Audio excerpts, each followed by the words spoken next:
Hi, my name is Lim Su Ann, metric number U2004453. In this video, we are going to analyze John Dowland's famous lute songs. John Dowland was born in 1563 and was buried in 1626. He was born in London, England, the most celebrated musicians at his time. He was a known virtuoso lutenist, English composer, and an expert singer.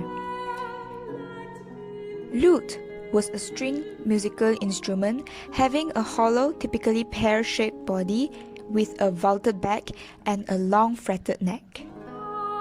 Lute song was a conventional type of music in the mid-16th century. It is a solo with lute accompaniment.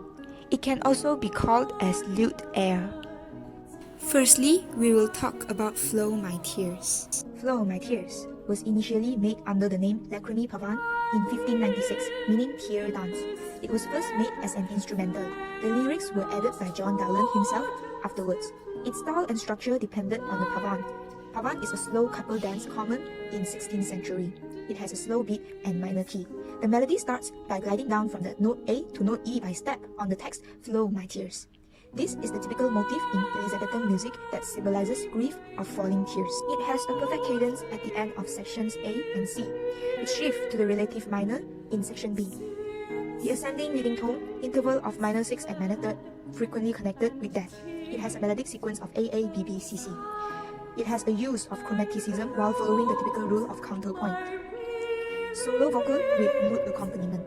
The word setting is mostly syllabic with few exceptions. Next, we have Come Again, Sweet Love Doth Now Invite. Come Again, Sweet Love Doth Now Invite was made for both four voices and also solo. It has a bittersweet melody, which is very typical for John Dowland's melancholy style. It has a strophic melody, and the repeated music material aids the contrast between the sweetness of love and the harshness of the lover's rebuke. In Elizabethan poetry and songs, to die in the first stanza means to reach sexual climax, although it doesn't rhyme with to see, to hear, to touch, to kiss, but it's logical to the progression.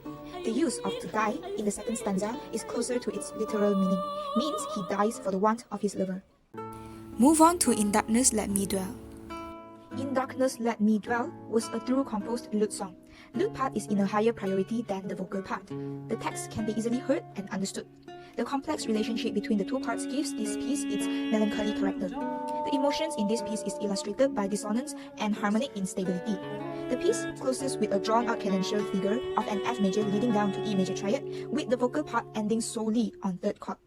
Having no resolution after the leading tone was rather unsettling. Lastly, we have Come Heavy Sleep. Last, we have Come Heavy Sleep. It is a strophic song with two stanzas, each containing 6 verses. Music form is 2-part with repetition of the 5th and 6th verse of 2nd part. Sleep was a metaphor of death.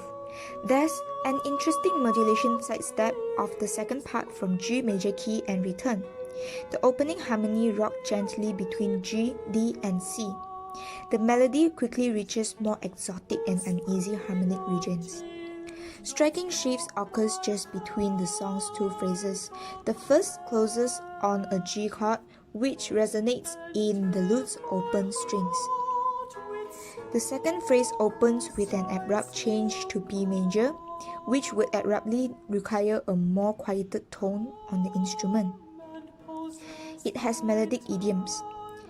Descending perfect fourth on the word heavy, and diatonic ascent to the word sleep. Ascending leading semitone in connection with true death. This was all from my video presentation. Thank you for listening.